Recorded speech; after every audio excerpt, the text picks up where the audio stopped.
بسم اللہ الرحمن الرحیم۔ اپنے سلسلے احکام رمضان کورس میں ایک بار پھر آپ کو خوشامدید کہتے ہیں۔ آج انشاءاللہ جس موضوع پر گفتگو کریں گے وہ ہے زکوٰۃ کے بارے میں۔ زکوٰۃ کسے کہتے ہیں؟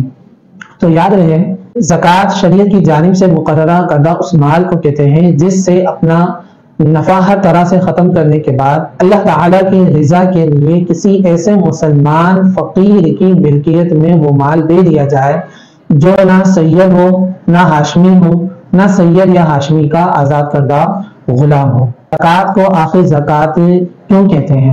زکوٰۃ کا لغوی معنی ہے طہارت اور افزائش۔ چونکہ زکوٰۃ بقیہ مال کے لیے معنوی طور پر طہارت اور افزائش کا سبب بنتی ہے، اسی لیے اسے زکوٰۃ کہا جاتا ہے۔ زکوٰۃ کس پر فرض ہے؟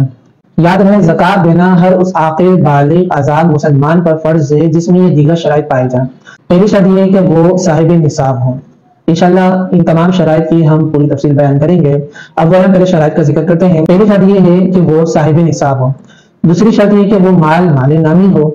تیسری شرط یہ ہے کہ وہ مال اس کے پاس حاجت اصلیہ سے زائد ہو۔ چوتھی شرط یہ ہے کہ وہ مال دین سے فارغ ہو، یعنی اس پر ایسا قرض نہ ہو جس کا مطالبہ بندوں کی جانب سے ہو کہ اگر وہ قرض ادا کرے تو اس کا نصاب باقی نہ رہے۔ پانچویں شرط یہ ہے کہ وہ مال اس کے قبضے میں ہو۔ چھٹی شرط یہ ہے کہ اس مال پر اس صاحب نصاب شخص پر پورا اس مال پر 1 سال گزر چکا ہو۔ اب پہلی شرط ہم نے سنی تھی کہ وہ مالک نصاب ہو۔ مالک نصاب کسے کہتے ہیں؟ یاد رہے جس کے پاس 7.5 تولہ سونا، 52.5 تولہ چاندی یا اتنی مالیت کی رقم یا اتنی مالیت کا مال تجارت ہو تو ایسا شخص مالک نصاب کہلائے گا۔ دوسری شرط ہم نے سنی کہ وہ نصاب نامی ہو۔ اس کا مطلب کیا ہے؟ یاد رہے مال نامی کے معنی ہے بڑھنے والا مال۔ اب چاہے وہ مال حقیقتاً بڑھے یا حکماً بڑھے، حقیقتاً جو مال بڑھتا ہے اس کی 3 صورتیں ہوتی ہیں۔ پہلی صورت یہ ہے کہ یہ مال جو ہے وہ بڑھنے والا مال تجارت سے ہو۔ دوسری شرط یہ ہے کہ یہ بڑھنے والا مال افزائش نسل کے لیے جانوروں کو جنگل میں چھوڑ دینے سے ہوگا۔ تیسری صورت یہ ہے کہ وہ مال خلقی یعنی پیدائشی طور پر نامی ہو، جیسے سونا چاندی وغیرہ۔ حکماً مال نامی کا مطلب کیا ہے؟ یعنی اگر اس مال کو بڑھانا چاہے تو وہ مال بڑھ جائے۔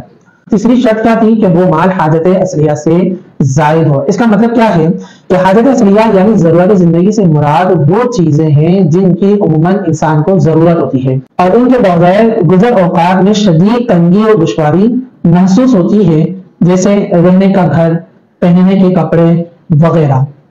ایک صورت ہم نے پڑھی تھی کہ اس پر 1 سال پورا مکمل ہو چکا ہو۔ اس کا مطلب کیا ہے؟ یعنی سال کب مکمل ہوگا؟